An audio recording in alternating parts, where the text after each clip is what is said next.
Hello everyone, কেমন আছো সবাই?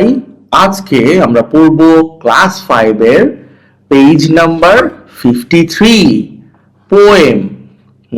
কবিতাটি পড়ব দা সুইং মানে দোল খাওয়া বা দোলনাটা।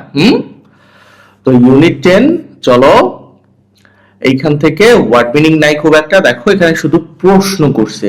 আমরা গত ক্লাসে যেগুলো পড়ছি সেগুলো থেকে প্র্যাকটিস করতে হবে। তো আমরা মূল পড়ায় সরাসরি চলে যাই। 2.1 এ বলছে রিড দ্য পোয়েম এগেইন, কবিতাটি আবার পড়ো। নাও এখন, ডিসকাস আলোচনা করো, ইন পেয়ার্স জোড়ায় জোড়ায়, অ্যান্ড অ্যান্সার এবং উত্তর দাও দ্য ফলোইং মানে নিচের কোশ্চেন্স প্রশ্নগুলি। ওকে, এই নাম্বারে বলছে what is the poem about. The poem মানে কবিতাটি, হোয়াট ইজ মানে কি, অ্যাবাউট মানে সম্পর্কে অথবা নিয়ে, তাহলে কবিতাটি কি নিয়ে। দ্য পোয়েম ইজ অ্যাবাউট মানে কবিতাটি নিয়ে জয় অফ সুইংিং আপ ইন দ্য এয়ার, বাতাসে দোল খাওয়ার আনন্দ। জয় অফ সুইংিং আপ মানে দোল খাওয়ার আনন্দ, ইন দ্য এয়ার মানে বাতাসে। তো ওকে, বি নাম্বারে বলছে হোয়াট ডাজ মানে কি দ্য স্পিকার সি দেখতে পায় বা দেখে, when মানে যখন, দ্য সুইং গোজ আপ যখন দোলনা উপরের দিকে যায়। দ্য স্পিকার সিজ মানে কবি অথবা তোমার যে বলছে সে দেখে রিভার্স নদী, ট্রিজ গাছপালা, ক্যাটেল গবাদি পশু, and all over the countryside এবং পুরো গ্রাম। All over the countryside মানে পুরো গ্রাম। সি নম্বরে বলছে হাউ ডাজ মানে কেমন অথবা কিভাবে, যে কোনো একটা হতে পারে।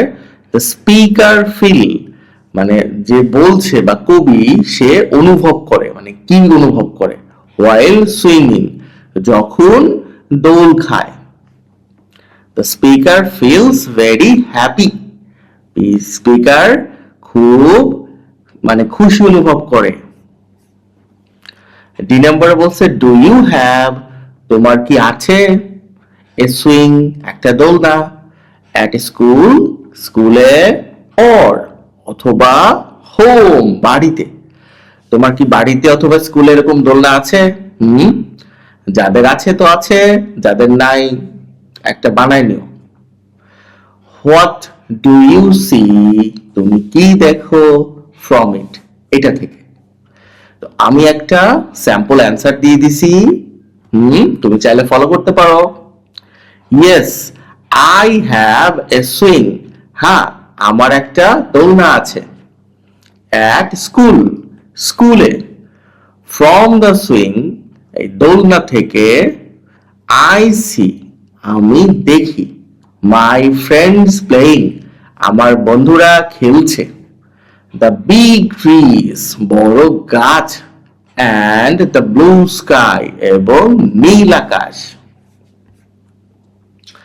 আচ্ছা, তো এখন আমরা 2.2 পড়বো। হ্যাঁ, এখানে বলছে রাইট ডাউন মানে লেখো দা রিমিং ওয়ার্ডস। রিমিং ওয়ার্ডস মানে হলো তোমার ছন্দ মিলানো, ঠিক আছে, ছন্দবদ্ধ শব্দ বা রাইমিং ওয়ার্ডস যেভাবে তুমি উচ্চারণ করো। ফ্রম দ্য পোয়েম কবিতা থেকে। তো রাইমিং ওয়ার্ডসটা ভালো করে বোঝো। ছন্দবদ্ধ শব্দ হলো যেই শব্দগুলো একই রকম ধ্বনি দিয়ে শেষ হয়। এখন একই রকম ধ্বনি কি, দেখো এখানে বলছে ব্লু, উ, ডু, উ, মিলছে না। যদি বলতো হোয়াইট ডু তাহলে কি মিললো? মিললো না। তো এইরকম মিলায়া মিলায়া যে শব্দ আছে সেগুলোকে আমরা কাছাকাছি যেগুলো আছে সেগুলোকে নিয়ে আসছি।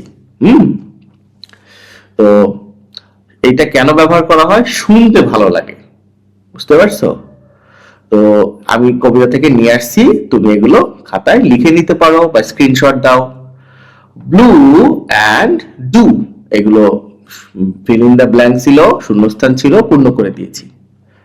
ওয়াল, অল, একই কথা, মানে শুনতে একই রকম। ওয়াইড, কান্ট্রি সাইড, ওয়াইড আর সাইড, লাস্টে ড। Green, down, brown, down. যদিও গ্রিন ডাউন আমার অত ভালো লাগে নাই, ব্রাউন ডাউনটা ভালো লাগছে। ওকে, তো আমরা 3.1 এ যাই। বলছে ইন পেয়ার্স, জোড়ায় জোড়ায়। শেয়ার ইউর এক্সপেরিয়েন্স, তোমার অভিজ্ঞতা শেয়ার করো। ওয়েন ইউ সুইং, যখন তুমি দোল খাও, যখন তুমি দোল খাও।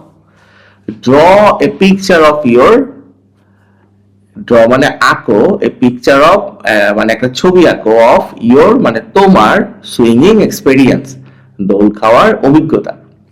তো এই দেখো এই যে আঁকছি, এটাকে আমার মতো দেখতে, মুখটা এরকম করতে হবে আর চুলগুলো সামনে আনতে হবে। হয়েছে এখন? হয়েছে?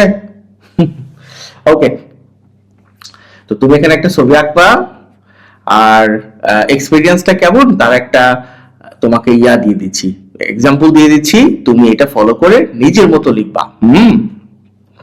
When I swing, যখন আমি দোল খাই। I feel like, আমি অনুভব করি। I am flying, আমি উড়ছি। In the sky, আকাশে। I see, আমি দেখি। Our garden, আমাদের বাগান। The big trees, বড় গাছ। And the blue sky, এবং নীল আকাশ। From the swing, দোলনা থেকে। My friends, আমার বন্ধুরা। Push me high, মানে অনেক জোরে ধাক্কা দেয় উপরের দিকে। And I laugh a lot, এবং আমি অনেক হাসি। বেশি জোরে ধাক্কা দিলে চিৎপটাং দিয়ে পড়ে যাবা, বুঝছো? আচ্ছা, 4.1 এ বলছে শো দ্য পিকচার, ছবি দেখাও। কোন ছবি? তুমি যেটা আঁকছো সেটা। And share your experience, তোমার অভিজ্ঞতা শেয়ার করো বা ভাগ করো। In your class, তোমার ক্লাসে। তো তুমি এখানে ছবি এঁকে এগুলো এক্সপেরিয়েন্সটা শেয়ার করবা স্কুলে, ঠিক আছে? এটা আমি লিখে দিলাম না, আমি ছবি এঁকেও দিলাম না, তুমি এটা আঁকবা। তো আর তোমার এক্সপেরিয়েন্স শেয়ার করতে গেলে এই যে এইটুক দিয়ে দিতে পারো, এটা তো তোমার এক্সপেরিয়েন্স শেয়ার করছো, এরকম করে লিখবা বা এটাই দিয়ে দিবা, একই কথা, ঠিক আছে? ওকে, তাহলে ভালো থেকো তোমরা, কমেন্ট করে জানিও আমাকে ক্লাসটা কেমন লাগছে, আর সাবস্ক্রাইব না করে থাকলে করে দাও।